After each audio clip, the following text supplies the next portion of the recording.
It is so disappointing to see some so-called big teams struggle to beat some small clubs that Manchester United beats like no man's business. Liverpool, that was so disappointing of you. Failing to beat Chelsea is so disappointing, especially coming from the champions. We are disappointed in you. Very, very disappointed. But anyway, that's a story for another day. We'll talk about it very well. Today, I woke up to a very, very interesting post from Ambassador Emmanuel Mwamba. And this was basically based on the headline in today's Newsdiggers newspaper, in which Honorable Mumbi Phiri is quoted having said, if a Bemba picks an Eastern running mate, we will win. So Ambassador Emmanuel Mwamba posted something very, very interesting on his Facebook page. And it read, Honorable Mumbi Phiri is on her own. This approach will not be tolerated in the Patriotic Front. I pray she has been misquoted. We should immediately and publicly denounce any slide into tribalism or any campaign based on ethnic orientation. And coming from Ambassador Emmanuel Mwamba, this was very unlike him. Okay? Yeah. Because you expect that Ambassador Emmanuel Mwamba is obviously a member of the Patriotic Front, and Honorable Mumbi Phiri is also a member of the Patriotic Front. So you think these two will support each other. But for me to see such kind of a post from a Patriotic Front member denouncing tribalism was like, yes, we're getting somewhere. This is what we need for our country. No amount or type of tribalism should be tolerated, no matter how it benefits an individual or an institution or a political party. We must be willing to stand out and condemn all forms of tribalism.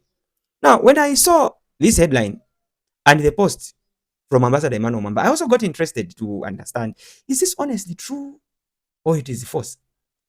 Has the Honorable Mumbi Phiri surely said such kind of things, or they're just accusing her? Because obviously Honorable Mumbi Phiri is somebody that I've met before, we have talked before. Of course, not that we talk, yeah, there's just a time she met me and she told me, oh, I see what you do and you're doing amazing. So I hold her in high esteem. So to hear or to see her being quoted in the newspaper as having said these tribal remarks, I got interested to check it. So I tried to do my own research as well. And I came across this audio. Council Chisanga, this post you have posted is saying the truth. And that's what some people are failing to see. Whoever, if it's a Bemba will be on top, an Easterner as a running mate will win. If it's an Easterner on top, a Bemba running mate will win. That's what people are failing to understand. These others are coming in to divide us. So let us be very, very careful with what we are doing. You see, after listening to this audio clip, the first thing that came to my mind is that how are those aspiring candidates at presidential level in the Patriotic Front, who are neither from the Eastern nor the Northern, feeling after hearing or listening to a message like this from a senior Patriotic Front member? And these people are not from the North or the East. They are not Bemba or Chewa or Ngoni. When they hear such kind of words coming from a senior Patriotic Front officer, how are they feeling? And I know they are quite a number. Some are not aspiring candidates at presidential level, but they're senior members of the Patriotic Front.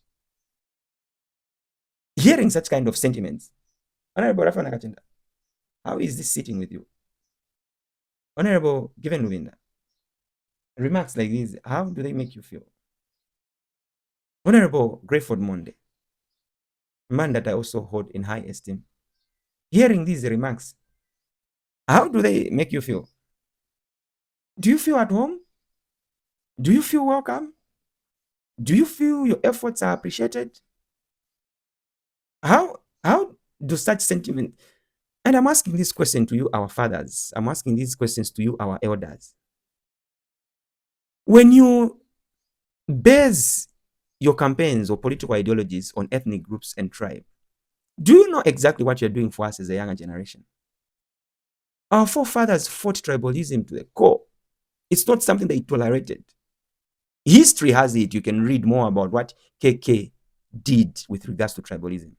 At some point, in case you've forgotten, he even resigned as president of the Republic of Zambia. For a night, Zambia had no president because of tribalism and tribal wrangles in the party of the UNIP. So you people that have got the guts, the energy, the confidence, the courage to do your politics by denouncing other people's tribe and ethnic groups, this spirit, where does it come from? And what are you trying to build for us as the younger generation? Because I mean, with this era of social media, we can do tribalism better than you can do it. Yeah, we can do it very well. We can do it very better. But what we want to see at the end of the day is a country that looks at each other beyond tribal lines. We want to look at a country that does not judge someone based on their tribe or ethnic groups, but based on the content of their character, based on their capabilities, based on what they can do to develop this country. So stuff like this is a hindrance to that spirit of unity. And I'm also hoping this is just an allegation, and I'm hoping that in an era of technological advancements, this is just AI. Honorable Mumbi Phiri has just been accused. She did not say these words, because if she honestly did, I'm disappointed. Yeah, I'm honestly disappointed. And personally, I will not support any form of tribalism, and it doesn't matter whether it is coming from the UPND, it is coming from the Patriotic Front, it is coming from whatever institution or political party. As long as, based on my judgment, I can tell that there's some element of tribalism here. It doesn't matter what relationship we share with you. It doesn't matter whether you think I'm your person or I'm not. As long as it's tribal related, I will not support, and I'll condemn it publicly. Because what I hope to see is a Zambia that is united. And we are united beyond politics. Go on the ground.